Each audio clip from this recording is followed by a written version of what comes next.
Hello guys, welcome to our channel software husband versus digital wife. ఈ రోజు మా husband ప్రయోగాలు చేస్తారంట. అంటే బిర్యానీ అండ్ చికెన్ కర్రీ చేసుకుందాం అనుకుంటున్నాం. ఈ రోజు ఎలా చేస్తారో చూద్దామా? Let's go. ఇక్కడ మా హస్బెండ్ చికెన్ మొత్తం వాష్ చేస్తున్నారు. ఇది బిర్యానీకి కావాల్సిన పదార్థాలు ఏంటంటే అల్లం, వెల్లుల్లి, ధనియాలు, లవంగాలు, గసగసాలు, మిరియాలు అండ్ దాల్చిన చెక్క అండ్ బిర్యానీ సరుకులు, బిర్యానీ ఆకు. ధనియాలు వేసుకోండి, ఎంత క్వాంటిటీ అయితే అంత క్వాంటిటీ తగ్గట్టు వేసుకోండి. ఇది గసగసాలు వేసుకోండి.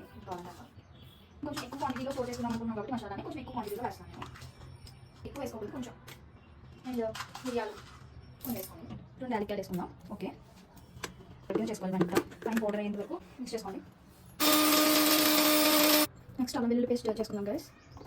వెల్లుల్లి అన్నమాట, అల్లం వెల్లుల్లి పేస్ట్ నేను కొంచెం ఎక్కువ క్వాంటిటీలో చేసుకోండి. మనమైతే basmati rice and normal rice రెండు కలిపి, ఇది బాస్మతి ఇది నార్మల్ రెండు కలిపి బిర్యానీకి వేస్తున్నాం. కొద్దిసేపు నానబెట్టుకుంటాం. ఇది నానబెట్టుకోవడం వల్ల ఏంటంటే రైస్ అన్నది బ్రేక్ అవ్వకుండా అట్లానే ఉంటుంది బిర్యానీలో. చికెన్ వాష్ చేసేసాక ఒక 2 స్పూన్స్ కారం, కొంచెం ఉప్పు, కొంచెం పసుపు,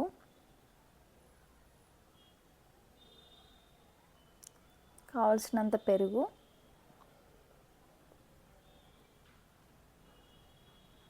కొంచెం అల్లం వెల్లుల్లి పేస్ట్. మీరు ఎంత క్వాంటిటీలో చికెన్ తీసుకుంటే అంత క్వాంటిటీలో వేసుకుని కలుపుకోండి.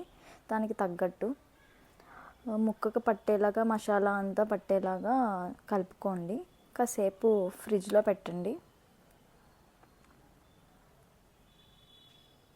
ఇప్పుడు మనం ప్రాసెస్లోకి వెళ్ళిపోదాం.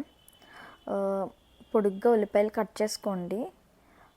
అండ్ అల్లం వెల్లుల్లి పేస్ట్ అండ్ గరం మసాలా, బిర్యానీ సరుకులు అండ్ బిర్యానీ ఆకు అండ్ కొత్తిమీర, టమాటో ముక్కలు.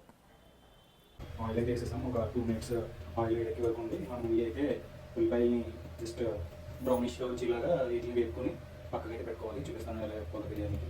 ఫస్ట్ ఆయిల్ వేడెక్కాక ఆనియన్స్ కట్ చేసుకున్నాం పొడుగ్గా, అవి వేసుకోండి.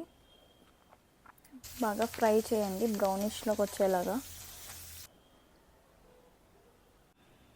బ్రౌనిష్లోకి వచ్చేసాక ఆనియన్స్ని పక్కన పెట్టేసేయండి. ఇప్పుడు మనం బిర్యానీ సరుకులన్నీ వేసుకుని కాసేపు ఫ్రై చేసుకోవాలి. కాసేపు ఫ్రై అయ్యాక మనం అందులో ఆనియన్స్ వేసుకోవాలి. పొడుగ్గా కట్ చేసుకున్నాం కదా, అవి కొన్ని వేసుకోండి.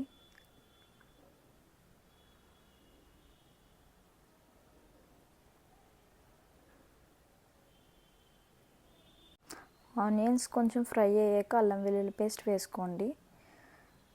అల్లం వెల్లుల్లి పేస్ట్ స్మెల్ పోయేంత వరకు ఫ్రై చేసుకోండి. తర్వాత టమాటోస్ వేసుకోండి. పెద్దదైతే ఒక టమాటా వేసుకోండి, చిన్నదైతే 2 వేసుకోండి టమాటోస్. కొంచెం సాల్ట్ వేసుకోండి, తగినంత కారం,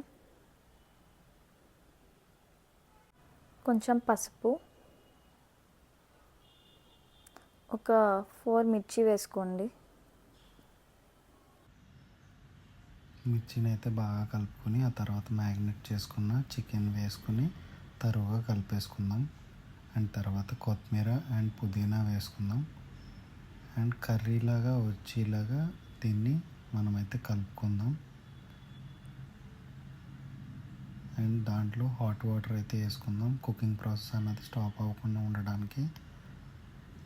చూస్తున్నారు కదా, ఇక్కడ వాటర్ అనేది మరుగుతుంది కదా, అలా బబుల్స్ వచ్చేంత వరకు మరిగించుకుని ఆ తర్వాత మనం నానబెట్టుకున్న రైస్ని వేయాలి. అట్లా ఇప్పుడు నేను లేయర్గా వేస్తున్నాను కదా, ఫ్రైడ్ ఆనియన్స్ అండ్ పుదీనా, కొత్తిమీర అట్లా లేయర్గా వేసుకోవాలి. వేసుకున్నాక ఒక 20 మినిట్స్ రైస్ అనేది బాయిల్ చేయాలి. చేశాక ఇట్లా చూసారు కదా ఎలా వచ్చిందో బిర్యానీ. చాలా టేస్టీగా ఉందన్నమాట. ముక్క కూడా చాలా మెత్తగా ఉడికింది. చాలా చాలా బాగుంది బిర్యానీ అయితే. మీరు కూడా ఒకసారి ట్రై చేసి ఎలా ఉందో చెప్పండి. Thank you for watching. మళ్ళీ నెక్స్ట్ వీడియోతో మీ ముందుకు వస్తాము. Please subscribe and support us. Thanks for watching. Bye guys. Do share. Do subscribe. Thanks for watching.